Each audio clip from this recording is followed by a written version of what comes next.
Salut à toi, bienvenue dans cette nouvelle vidéo où on va travailler donc sur un exercice de développement personnel, donc dans le cadre de notre coaching commun. Encore une fois, je te félicite sincèrement pour te prendre en main et donc accepter l'aide de quelqu'un pour t'aider justement à éclaircir ta voie et résoudre peut-être des problématiques ou en tout cas atteindre un objectif bien précis pour ta vie. Ici, on va donc travailler sur les 7 piliers.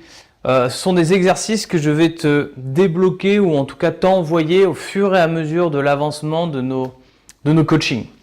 La première, l'idée en tout cas des 7 piliers, c'est que pour avoir une vie équilibrée, il faut avoir de bonnes bases.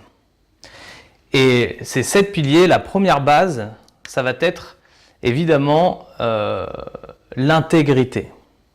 Qu'est-ce que c'est l'intégrité ? Je te l'explique tout de suite.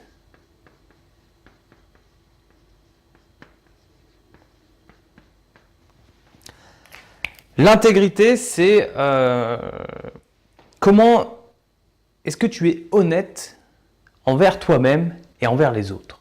C'est une vraie question sur laquelle il faut absolument avoir de bonnes bases. L'idée, c'est que si tu te mens à toi-même, pour X raisons, ça peut être que tu te surestimes, que tu te sous-estimes ou que parfois tu as tendance à te voiler la face quant à tes envies, tes ambitions, tes capacités, ou peut-être simplement même à te manquer d'intégrité envers toi-même en mettant des habits qui peuvent te faire souffrir, tu vois, ou toutes sortes de choses de cette manière. Je t'ai joint au mail où tu as le lien pour la vidéo. Je t'ai joint une petite feuille que tu as juste à imprimer et à travers laquelle tu vas pouvoir te noter.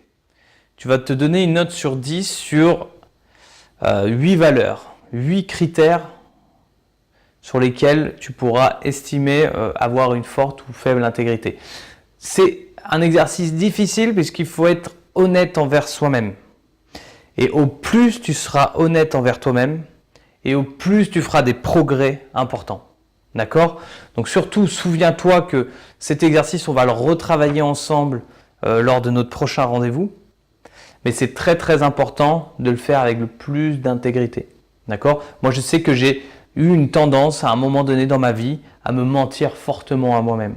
C'est-à-dire que dans mon travail, par exemple, je prenais pas vraiment de plaisir, par exemple, à le faire. Et je me disais que vraiment que j'en avais.